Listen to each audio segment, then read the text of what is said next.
नमस्कार, नवतेज टीवी में आप सभी का स्वागत है। मैं हूं आपके साथ प्रियंका तिवारी। खबरों को विस्तार से जानेंगे। राजस्थान के पूर्व मुख्यमंत्री अशोक गहलोत के बयान पर घमासान शुरू हो गया। केंद्रीय मंत्री अर्जुन राम मेघवाल ने पूर्व सीएम अशोक गहलोत के बयान पर पलटवार करते हुए उन्हें ओपन चैलेंज दे डाला है। उन्होंने कहा कि भजन लाल सरकार ने 2 महीने के कई ऐतिहासिक फैसले लिए। उन्होंने आगे कहा कि गहलोत अपने कार्यकाल के 2 महीने के कार्यों पर चर्चा करें।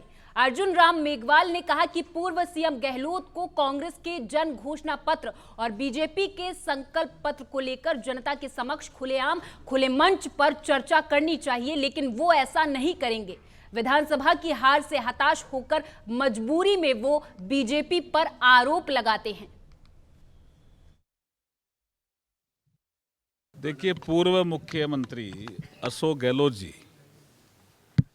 मुझे लगता है कि वस्तु स्थिति को ध्यान में रख करके नहीं बोल रहे हैं। उनको बोलना है इसलिए बोल रहे हैं। मैंने पहले भी कहा, अभी भी कहता हूं कि जब वो बने थे मुख्यमंत्री, उनके 2 महीने का उन्होंने जन घोषणा पत्र नाम दिया था, वो 2 महीने का कालखंड देख ले। और भजन लाल जी मुख्यमंत्री बने हैं, इनके संकल्प पत्र की पूर्ति का ये 2 महीने का कालखंड देख ले। मैं चैलेंज करता हूं जी कि इतना काम इन 2 महीने में हुआ, ऐसे ही हो गया। सरकार मजबूत होती है, कोऑर्डिनेशन होता है, तब जाकर होता है ना। तो आप तो लड़ ही रहे थे ना। मुख्यमंत्री अशोक गहलोत और सचिन पायलट साहब तो लड़ ही रहे थे। वो कह रहे हैं सर, उन्होंने ये कहा है कि पहले केंद्रीय मंत्रियों की हालत ढोली घोड़ों जैसे कर दी और अब इनकी नहीं, मेरे ख्याल में समझ में ही नहीं आता क्या बोल रहे हैं वो। उनके वो या तो हताशा में बोल रहे हैं, उनको लग रहा है कि मेरी योजनाएं बहुत अच्छी थी, हम कैसे हार गए। मुझे लगता है हताशा में बोल रहे हैं। वो कह रहे हैं कि मुख्यमंत्री नहीं बल्कि सीएस सरकार को चला रहे हैं, डिफेक्टो सीएम बन गए हैं। देखिए, हमारे संविधान में 3 अंग है: विधायिका, कार्यपालिका और न्यायपालिका। इन तीनों में समन्वय बेहतर होता है, तभी शासन अच्छा आता है। हमारा गुड गवर्नेंस और डेवलपमेंट देने का हमारा संकल्प है और हम उस दिशा में ही लगे हुए हैं। उन्होंने कहा कि हमने काम बहुत किए, पर बीजेपी भ्रम और छलावे के कारण सत्ता में आई है। आप खूब बोलते थे ना चुनाव में, जनता जान चुकी थी, क्योंकि अशोक गहलोत साहब के जमाने में 2 केंद्र हो गए थे सत्ता के। एक का नेतृत्व अशोक गहलोत साहब कर रहे थे, दूसरे का सचिन पायलट साहब कर रहे थे, और यहाँ काम हो नहीं रहा था। जनता परेशान थी, इसलिए जनता ने भारतीय जनता पार्टी को वोट देकर के सुशासन लाने का काम किया है। हम जनता के आभारी हैं। मैनिफेस्टो में कौन कौन से प्रमुख मुद्दे रहेंगे जो इस बार बीजेपी में रहेंगे, क्योंकि रोजगार ये सब तमाम मैनिफेस्टो पे काम शुरू हो गया, आपने पहली बैठक में। देखिए, जो संकल्प पत्र हमारा बनेगा 2024 के चुनावों के लिए, एक कार्यशाला 26 तारीख को हमारी राष्ट्रीय कार्यशाला दिल्ली में हुई थी। आज प्रदेश की कार्यशाला राजस्थान में यहाँ हुई है। हमारे जो प्रमुख मुद्दे आपको ध्यान में ही हैं, विकसित भारत हमारा 2047 तक कैसे बने, और प्रधानमंत्री मोदी जी का जो तीसरा टर्म आने वाला है, उसमें तीसरी लार्जेस्ट इकोनॉमी इंडिया कैसे बने। ये ऐसे बहुत से मुद्दे रहेंगे, विरासत भी रहेगा और विकास भी रहेगा। Thank you. एक प्रसाद से खिंचानी बिल्ली खंबा नोचे जैसी बात है। 3 महीने में जो आदमी बंगला खाली नहीं कर पाया, ऐसा क्या बंगले में मोह है आपका, है ना। और बंगला खाली करने, ये बंगला खाली करने का दर्द है या और कोई दर्द है, तो वही बता सकते हैं। सरकार तो मुख्यमंत्री चलाता है, तो उनके यहाँ फिर देवानंद सरकार चलाता था क्या? जब उनकी सरकार चलती थी तो लोग कहते हैं साहब देवानंद चला रहा है, तो वो स्पष्ट करेंगे देवानंद सरकार चलाता था क्या? तो मुझे लगता है कि ब्रह्म जाल में कांग्रेस फंसी है और उनको खुद की हैसियत अब नज़र आ रही है कांग्रेस में, जब उनको कोई पूछ नहीं रहा। तो केवल खबर में बने रहने के लिए मुख्यमंत्री जी, पूर्व मुख्यमंत्री जी इस प्रकार का वातावरण बनाने की कोशिश करें, बाकी कुछ नहीं है। मैं आज आपके उनके माध्यम से कहना चाहूँगा, आपके माध्यम से, कि एसआईटी का गठन तो एसआईटी तो आपके समय भी थी। अब ये पेपर लीक वाले माफिया क्यों नेपाल से पकड़ के आ रहे, कहाँ से पकड़ के ला रहे? क्योंकि आपने पुलिस के हाथ बांध रखे थे। आज हमने पुलिस के हाथ खोल दिए तो माफिया भी गिरफ्तार हो रहे हैं। जल्दी आपके कारिंदे जो आपने कुकर्म राजस्थान के युवाओं के साथ किया, वो भी पकड़े जाने वाले हैं। हो सकता है उसमें किस किस का नंबर आए, इंतज़ार करिए। इधर राजस्थान के पूर्व मुख्यमंत्री अशोक गहलोत कल सीएम आवास से अपने नए घर में शिफ्ट हो गए। अब वे सिविल लाइंस पर स्थित 49 नंबर बंगले में रहेंगे। बता दें कि ये वसुंधरा राजे के आवास के ठीक सामने वाला घर है। नए घर में शिफ्ट होते ही कांग्रेस नेता अशोक गहलोत ने एक प्रेस कॉन्फ्रेंस भी की, जिसमें उन्होंने प्रदेश की बीजेपी सरकार पर जमकर हमला बोला। उन्होंने कहा कि राजस्थान की भजन लाल सरकार रिमोट कंट्रोल से चल रही है। वास्तव में तो चीफ सेक्रेटरी सुधांशु पंत मुख्यमंत्री का काम कर रहे हैं, वे ही राजस्थान की डी फैक्टो सीएम हैं। इसी पर अब बीजेपी हमलावर हो गई है। बीजेपी के लक्ष्मीकांत भारद्वाज ने गहलोत पर जवाबी हमला बोला है, सुनाते हैं। पूर्व मुख्यमंत्री अशोक गहलोत आज अपने नए बंगले में शिफ्ट हो गए। नए बंगले में शिफ्ट होते ही उन्होंने जुबानी बाण चलाने शुरू कर दिए हैं। हमारे साथ में लक्ष्मीकांत जी मौजूद हैं। भाई साहब, आज पूर्व मुख्यमंत्री अशोक गहलोत ने कई प्रकार के तीखे हमले भाजपा पे करे। उन्होंने कहा कि 3 महीने लगभग सरकार को हो चुके हैं, लेकिन ऐसा लग नहीं रहा है कि नई सरकार बनी है। उनको नहीं लग रहा, राजस्थान की जनता को तो लग रहा है। राजस्थान की जनता ने जो 5 साल पीड़ा झेली है, उससे निजात मिलना शुरू हो गई है। जिस तरह पेपर लीक करवाए थे उन्होंने, उसके खिलाफ एसआईटी बन गई, 3 दर्जन से ज़्यादा अपराधी पकड़ में आ गए। राजस्थान की जनता को पता लग रहा है। जिस तरह संगठित अपराध उनके राज्य में उनके शासन में चला करते थे, उनके खिलाफ कार्रवाई हो रही है। जनता तो उस बात को महसूस कर रही है। आज 450 रुपये में सिलेंडर मिल रहा है। गवर्नेंस राजस्थान में दिखने लगी है, जो कि 5 साल गायब रही है। तो अशोक गहलोत को नहीं लग रहा, उससे कोई फर्क नहीं पड़ता, राजस्थान की जनता को लग रहा है। उन्होंने एक और आरोप लगाया है कि एक उप मुख्यमंत्री की ज़्यादा चल रही है और सुधांशु पंत कार्यकारी मुख्यमंत्री बने हुए हैं। देखिए, ये सरकार है और सरकार के सब लोग हिस्सा होते हैं, वो चाहे चीफ सेक्रेटरी हो, चाहे उप मुख्यमंत्री हो, चाहे मुख्यमंत्री हो, और सब लोग अपना अपना काम कर रहे हैं। सब लोग जब अपना प्रभावी काम कर रहे हैं तो मुख्यमंत्री जी को, पूर्व मुख्यमंत्री जी को ऐसा लगता है। लेकिन उनको ये समझना चाहिए कि उनकी 5 साल की सरकार के दौरान जिस तरह की सरकार बटी रही, दो पार्टों में पिसती रही है और उसके कारण राजस्थान की जनता सफ़र करती रही, वो अब देखने को नहीं मिलेगा। जिसकी जो भूमिका है वो आज उसको निभा रहा है, अच्छे तरीके से निभा रहा है। एक और आरोप उन्होंने लगाया कि राजीव गांधी युवा मित्र और राजीव गांधी स्कॉलरशिप प्रोग्राम वाले जो बच्चे हैं, उन्हें सरकार ने बेसहारा छोड़ दिया। देखिए, वो उसकी समीक्षा सरकार ने की और सरकार ने पाया कि जो कांग्रेस पार्टी की सरकार थी, उन्होंने उनको केवल अपनी जो राजनीतिक छवि है उसको चमकाने के लिए रखा हुआ था और कुछ समय के लिए रखा हुआ था। अब उनका कार्यकाल भी पूरा हो गया एक तरीके से। तो आप ये मानकर चलिए कि सरकार जब ज़रूरी समझेगी तो राज्य की सरकार जो हमारी योजनाएं हैं उनके प्रचार प्रसार के लिए जब दोबारा ऐसा कुछ उसको लेकर आएगी तो जो योग्य व्यक्ति होंगे उसका उसमें चयन हो जाएगा। पूर्व मुख्यमंत्री जी को इस बात की ज़्यादा चिंता नहीं करनी चाहिए। एक आखिरी सवाल भाई साहब, ये एक बांदीकुई से एक युवा की मृत्यु SMS हॉस्पिटल में हो गई थी गलत ब्लड चढ़ाने से। उसको लेकर भी गहलोत सरकार ने भाजपा सरकार पर हमला बोला है कि उस युवक की मौत हो गई, अकेला कमाने वाला था, लेकिन उसके बाद भी सरकार ने कुछ भी अभी तक उसके लिए नहीं किया। देखिए, वो बड़ी दुर्भाग्यपूर्ण घटना थी। उसमें एक निर्दोष युवक की जान गई है और सरकार ने जो जिसकी भी भूमिका उसमें पाई गई है उसके खिलाफ सख्त कार्रवाई की है। और आप ये मानकर चलिए कि सरकार अपने स्तर पर जो कुछ भी मदद करने के लिए कर सकती है वो सारे काम उसके लिए करेगी। मुझे लगता है कि इसके ऊपर किसी तरह की कोई राजनीति नहीं होनी चाहिए। एक दुर्भाग्यपूर्ण घटना थी जिसमें एक युवक की जान गई है और सरकार इन सब चीज़ों को नज़र में रखे हुए है। जो कुछ भी उनके हित में, उनके परिवार के हित में होगा, सरकार करेगी। ये था मेरे साथ लक्ष्मीकांत जी। इन्होंने बेबाकी से आज पूर्व मुख्यमंत्री अशोक गहलोत ने जो भाजपा सरकार पर, भजन लाल जी पर, जो कि मुख्यमंत्री राजस्थान के, जो भी आरोप लगाए उनका जवाब दिया। और उन्होंने साफ तौर पर कहा है कि गहलोत जी को अपने दामन में झांकना चाहिए कि जब वो मुख्यमंत्री बने थे तब 2 महीने में या फिर 3 महीने में उन्होंने क्या किया था। भाजपा सरकार है, हर एक की अपनी अलग अलग भूमिका है और हर एक व्यक्ति इस भजनलाल सरकार में अपनी भूमिका को बहुत अच्छे तरीके से निर्वहन कर रहा है। युवा सचिन की मृत्यु पर लक्ष्मीकांत जी ने साफ तौर पर कहा है कि सरकार की निगरानी में ये पूरा मामला है और उचित समय आने पर उचित मुआवजा और जो भी मदद उसके परिवार की हो सकती होगी वो ज़रूर की जाएगी। सहयोगी कैमरामैन अजय के साथ उमंग माथुर, नवतेज टीवी, जयपुर।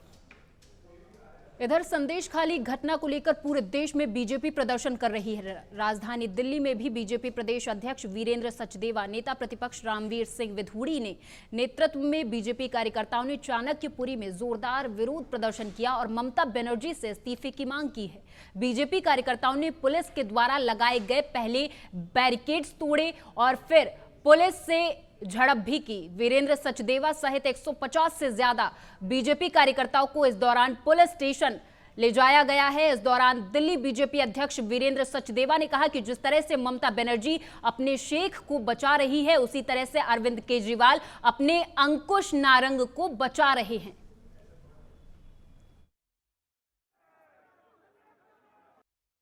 देखिए, संदेश खाली का जो संदेश है वो झंझोड़ने वाला है। पश्चिम बंगाल के संदेश खाली में जहाँ महिला मुख्यमंत्री है, उस महिला मुख्यमंत्री की नाक के नीचे, महिलाओं के साथ अत्याचार होता है, बलात्कार होता है, और उस मुख्यमंत्री के पॉलिटिकल कार्यालय में होता है, और वो उस बात को दबाने का प्रयास करते हैं, चीज़ों को छुपाने का प्रयास करते हैं। वो जो अभियुक्त है शाहजहां, वो गिरफ्तार जरूर हुआ है, न्यायालय के हस्तक्षेप के बाद हुआ है, लेकिन वहाँ की सरकार क्या कर रही थी? उसने उसको आश्रय दिया, संरक्षण दिया, उसको बचाने का काम किया। तो ऐसे मुख्यमंत्री को रहने का अधिकार नहीं है। ममता बनर्जी को तुरंत इस्तीफा देना चाहिए। इंडिया अलायंस के तमाम नेता इस मुद्दे पर चुप्पी साध कर बैठे हैं। उनके अलावा चारा क्या है? जिस मातृ शक्ति का और नारी शक्ति का जिस तरह से वहाँ महिलाओं की अब कहानी सुनी, रोंगटे खड़े कर देते हैं। मतलब इस तरह का प्रदेश बनाना चाहते हैं, और आप खुद महिला मुख्यमंत्री। राजधानी दिल्ली स्थित बीजेपी कार्यालय में केंद्रीय मंत्री राजीव चंद्रशेखर ने प्रेस कॉन्फ्रेंस की और केंद्र की मोदी सरकार की उपलब्धियां गिनवाई हैं। उन्होंने कहा कि मोदी सरकार के कार्यकाल में देश ने अंतर्राष्ट्रीय स्तर पर अपनी अलग पहचान बनाई है और भारत जल्द ही दुनिया की तीसरी बड़ी अर्थव्यवस्था बनने जा रहा है। वहीं उन्होंने आगे कहा कि 70 साल में यूपीए ने जितना काम नहीं किया, उतना काम एनडीए ने 10 साल में करके दिखाया है।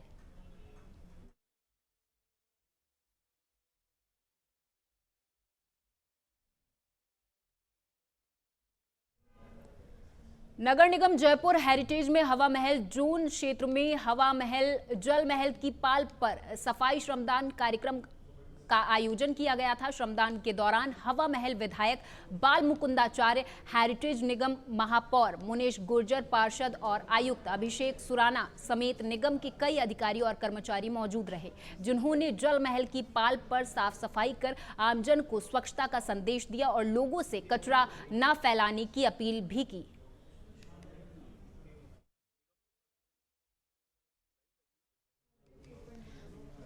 पश्चिम बंगाल के संदेशखाली में महिलाओं के साथ हो रहे अत्याचारों को लेकर आज बीजेपी कार्यकर्ताओं ने भीलवाड़ा शहर के सूचना केंद्र चौराहे पर प्रदर्शन किया और बंगाल की मुख्यमंत्री ममता बनर्जी का पुतला भी फूंका।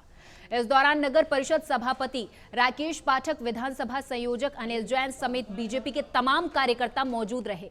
इस दौरान बीजेपी जिलाध्यक्ष प्रशांत मेवाड़ा ने कहा कि बीजेपी हमेशा महिलाओं और आम जनता के लिए हमने हमेशा आवाज उठाई है। उन्होंने आगे कहा कि पश्चिम बंगाल में महिलाओं के साथ हो रही उत्पीड़नता बर्दाश्त नहीं की जाएगी।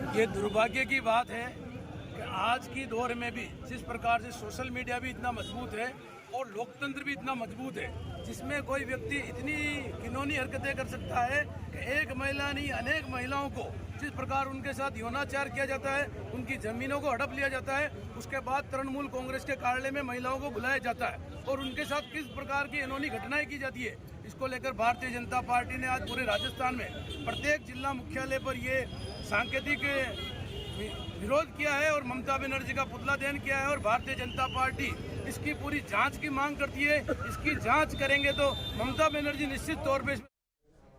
प्रतापगढ़ में जिला चिकित्सालय समिति की प्रथम बैठक नगर परिषद कार्यालय में आयोजित की गई। ये बैठक राजस्व मंत्री और प्रतापगढ़ के विधायक हेमंत मीना की अध्यक्षता में की गई थी। बैठक में जिला चिकित्सालय के उचित प्रबंधन, विकास कार्यों की निगरानी, जिला चिकित्सालय में मरीजों को मिलने वाली बेहतर सुविधा और अन्य समस्याओं के निदान पर सार्थक चर्चा की गई। वहीं समिति के प्रवक्ता हार्दिक अरुण छोरिया ने बताया कि जिस तरह से पूर्व जनजातीय क्षेत्र विकास मंत्री नंदलाल मीना के कार्यकाल में विभिन्न क्षेत्रों में बेहतरीन कार्य किए गए थे, उसी परिपाटी को जारी रखते हुए पूर्व मंत्री नंदलाल मीना के संरक्षण में जिला चिकित्सालय समिति का गठन किया गया है।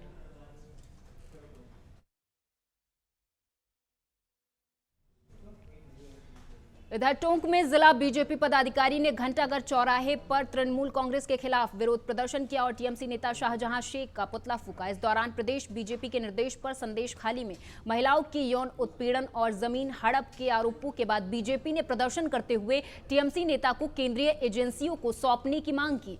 बीजेपी नेताओं का कहना है कि लगातार प्रदर्शन के बाद दबाव में पुलिस ने शेख को गिरफ्तार किया है, लेकिन ये सिर्फ आश्वासन वाली गिरफ्तारी है। जब तक शाहजहां शेख केंद्रीय एजेंसियों के पास नहीं जाता तब तक न्याय मिलने वाला नहीं है।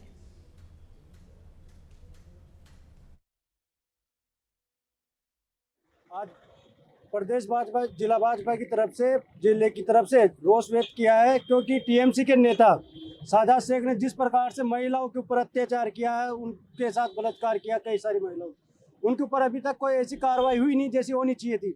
हमारी मांग है कि टीएमसी को केंद्र सरकार को सौंपना चाहिए शाहजहां शेख के मामले को, जो उनके ऊपर कड़ी से कड़ी कार्रवाई हो।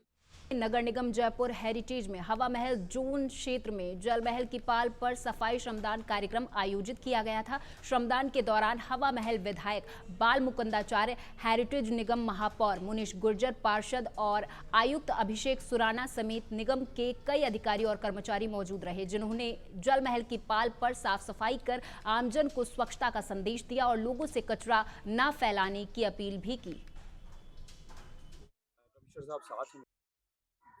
की अप्लाई के लिए प्रतिदिन निगम में कमिश्नर साहब साथ हैं मेरे, पूछ सकते हैं आप। निगम में प्रतिदिन लाइन लगी है लाइसेंस मांग की, क्योंकि अवैध थे तभी लाइसेंस की अब मांग हुई है। और अवैध बूचड़खाने अगर अभी भी हैं तो हम निश्चिंत रहे कि अब ये अवैध नहीं रहेंगे, नियम कायदे से चलेंगे, फायदे में रहेंगे। अवैध है जो हम चलने नहीं। इधर जयपुर के त्रिमूर्ति सर्कल पर रात के समय दो कारों में जोरदार भिड़ंत हो गई। टक्कर इतनी भयंकर थी कि एक कार 8 बार पलटी खाकर गिरी। गनीमत ये रही कि दोनों कारों में सवार लोग सलामत हैं। 4 लोगों को कुछ चोटें जरूर आई हैं, जिन्हें इलाज के लिए एसएमएस अस्पताल में भर्ती करवा दिया गया है।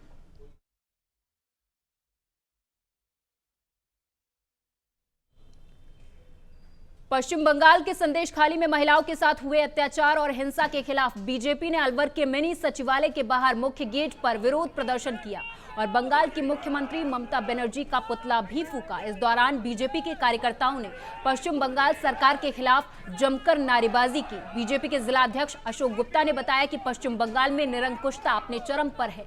टीएमसी की विभाजनकारी नीति राज्य के सुनहरे भविष्य को अंधेरे में धकेल रही है। पश्चिम बंगाल का आम जनमानस काफी डरा हुआ है। उन्होंने आगे कहा कि इस पूरे मामले की निष्पक्ष जांच की जानी चाहिए। तृणमूल कांग्रेस की सरकार है और उनके मुख्यमंत्री बहन ममता जी है। संदेश खाली वहाँ पर एक जगह है, वहाँ शेख नाम का एक तृणमूल का पदाधिकारी जिन्होंने महिला उत्पीड़न काफी किया है और ऐसा लगता है जैसे मुगल शासन में होता था ऐसा ही महिला उत्पीड़न इस शासन में भी हो रहा है। तो एक नारी के दर्द को जानती ही नहीं है। इससे ज्यादा क्या और बेशर्मी की बात हो सकती है।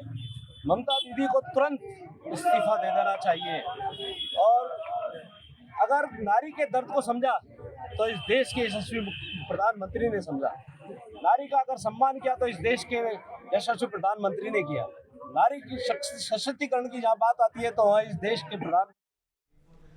हरिद्वार में ज्वालापुर विधानसभा से कांग्रेस विधायक रवि बहादुर ने धामी सरकार पर जनहित के मुद्दों पर चर्चा नहीं करने का आरोप लगाया है। कांग्रेस विधायक ने कहा कि सदन में कांग्रेस विधायकों की बात सुने बिना एक दिन पहले ही विधानसभा सत्र को अनिश्चितकालीन के लिए स्थगित कर दिया गया। उन्होंने कहा कि कांग्रेस के विधायक विधानसभा सत्र में भ्रष्टाचार, रोजगार और कानून व्यवस्था जैसे मुद्दों पर चर्चा करना चाहते थे, लेकिन कांग्रेस विधायकों की गैर मौजूदगी में एक दिन पहले ही विधानसभा सत्र को अनिश्चितकाल के लिए स्थगित कर दिया गया।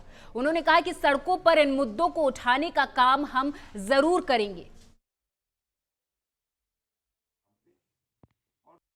जब हम कोई बात उठाते हैं, जो भ्रष्टाचार को लेके हो, कानून व्यवस्था को लेके हो, आरक्षण को लेके हो, अपना शहरी विकास को लेके हो, सफाई कर्मचारियों की बात हो, अर्बन मोबिलिटी की बात हो, कल हमें बहुत महत्वपूर्ण विषय उठाने थे। बजट को लेके कट मोशन पे भी हमें विभागीय चर्चा करनी थी, पर षड्यंत्र के तहत हमें जो है बोलने नहीं दिया गया।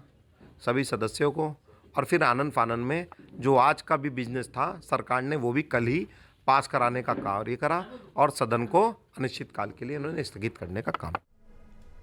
अजमेर में भी संदेश खाली की घटना को लेकर बीजेपी कार्यकर्ताओं ने जिला कलेक्ट्रेट के बाहर प्रदर्शन किया और टीएमसी नेता शाहजहां शेख और ममता बनर्जी का पुतला फूका। इतना ही नहीं, आक्रोश में सभी बीजेपी पदाधिकारी दिखे। इस दौरान बीजेपी के पदाधिकारियों ने ममता सरकार के खिलाफ जमकर नारेबाजी भी की। बीजेपी के इस प्रदर्शन में सांसद भागीरथ चौधरी भी शामिल हुए।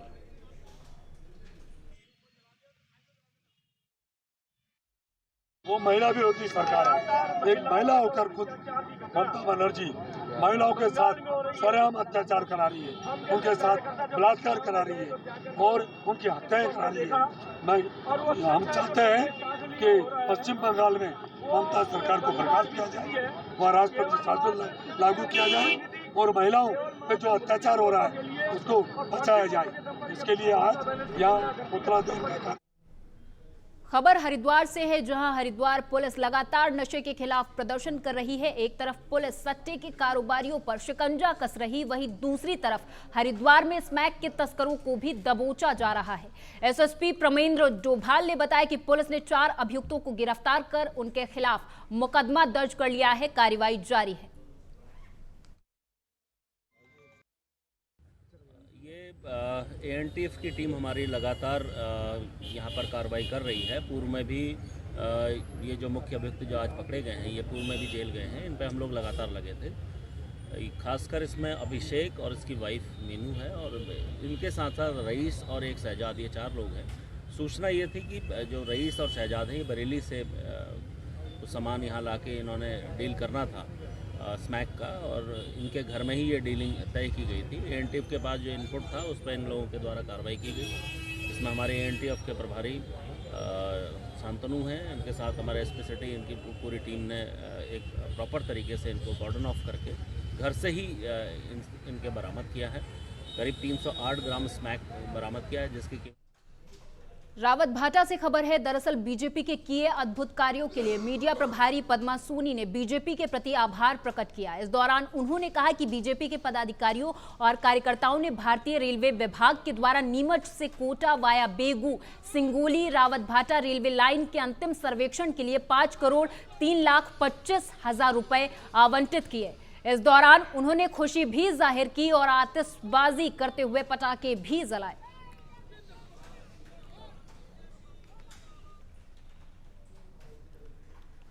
परिजनों ने थाने में मुकदमा दर्ज करवा दिया है। दरअसल यूपी के सहारनपुर में कक्षा 11वीं के एक छात्र का शव उसकी कक्षा में ही पढ़ने वाली एक छात्रा के घर से बरामद हुआ। बताया जा रहा है कि छात्र के प्राइवेट पार्ट पर हमला कर उसकी हत्या कर दी गई थी। वहीं छात्र के परिजनों ने हालांकि थाने में हत्या का मुकदमा दर्ज करवा दिया है। पुलिस ने शव को कब्जे में लेकर पोस्टमार्टम के लिए भेज दिया है और मामले की जांच में जुट गई है। मेरा भतीजा है उज्जवल शर्मा, 17 साल का है। ये बोर्ड के एग्ज़ाम दे रहा है अपने। कल घर से 12 साढ़े 12 बजे निकला कि मैं अपने ट्यूशन जा रहा हूँ और 4 साढ़े 4 बजे तक लौट आऊँगा। हम तो रोज़ कहीं भी जाता था, घर आ जाता था, कभी भी गया है। 4:30 तक जब नहीं, के मम्मी पापा से बहुत कॉल कर रहे हैं मेरे पास। 5 बजे फ़ोन आता, भाई वो फ़ोन नहीं उठा रहा, थाने में एप्लीकेशन दे तक है। मैंने कहा कहीं दोस्त के पास रुक गया, मुझे पता मेरा फ़ोन उठा लेगा। मैंने इसको 2 कॉल करके छोड़ दी, इसकी कॉल नहीं आया आधा घंटे तक। फिर मैं वेट करके कॉल करी, मेरा दिल घबराने लगा। मैं कहा कभी ऐसा नहीं हुआ है, मुझे बैक कॉल हमेशा करता है, चाहे अपने पापा को नहीं करता। इसने मुझे कॉल भी नहीं करी। फिर उसके बाद इसका नंबर नोट रीचेबल आया, कभी बेल नहीं जा रही, कभी बेल जा रही। इसके पापा के द्वारा, मेरे भाई के द्वारा, इसके दोस्तों को फ़ोन करा। वो दोस्त बेचारे भगवान का रूप बन गए। वो मैं लेके ढूंढ डांट के किसी के घर लेके मोरगंज में 9:30 बज गए हो गए जब हमें। लगभग 12 बजे से हमारा बच्चा गया और 9 साढ़े 9 बजे उनके। ये प्रकरण मोरगंज जो एरिया है वहाँ का है। वहाँ पर कल उज्जवल शर्मा, इनके पेरेंट्स के द्वारा बताया गया कल रात में कोतवाली नगर थाने में आकर कि जो उनका बेटा है उज्जवल शर्मा, वो एक घर में अनकॉन्शियस स्टेट में मिला है। पूरी जांच जब करी गई तो पता चला इसमें कि वो जो घर है वो उसी लड़के की फ्रेंड का एक घर है। दोनों साथ में स्कूल में पढ़ा करते थे। उज्जवल शर्मा की भी एज को 17-18 की है, इसी तरह लड़की की भी एज 17-18 की है और दोनों साथ में स्कूल में साथ में पढ़ते थे। दोस्ती इनकी 2-3 साल से थी और अभी बोर्ड के एग्ज़ाम्स में भी साथ में पढ़ाई कर रहे थे। कल करीब 1:30 बजे ये लड़का अपने घर से निकला है। सीसीटीवी फुटेज में दिखा है कि ये लड़का अपनी बाइक पर इस लड़की के घर गया है। उस टाइम घर में बताया जा रहा है कि कोई नहीं था। उसके बाद से ही इसने अपने घर वालों के फ़ोन रिसीव नहीं करे, कोई मैसेज का जवाब नहीं दिया, और शाम को जब घर वालों ने ढूंढना स्टार्ट किया तो किसी कॉमन फ्रेंड के माध्यम से, दोनों का जो कॉमन फ्रेंड था उसके माध्यम से उनको पता चला कि ये लड़की के घर में है। फिर जब उसके पेरेंट्स लड़की के घर पे जाते हैं तो वहाँ पे लड़की के पेरेंट्स से मिलते हैं और उनके द्वारा बताया जाता है कि दोनों इसी स्थिति में वहाँ पे कमरे में पड़े हुए थे। लड़का एक्सपायर कर गया है, उसका अभी इस टाइम पे पोस्टमार्टम। और इसी के साथ इस बुलेटिन में मेरे साथ बस इतना ही। आप देखते रहें नवतेज टीवी। नमस्कार।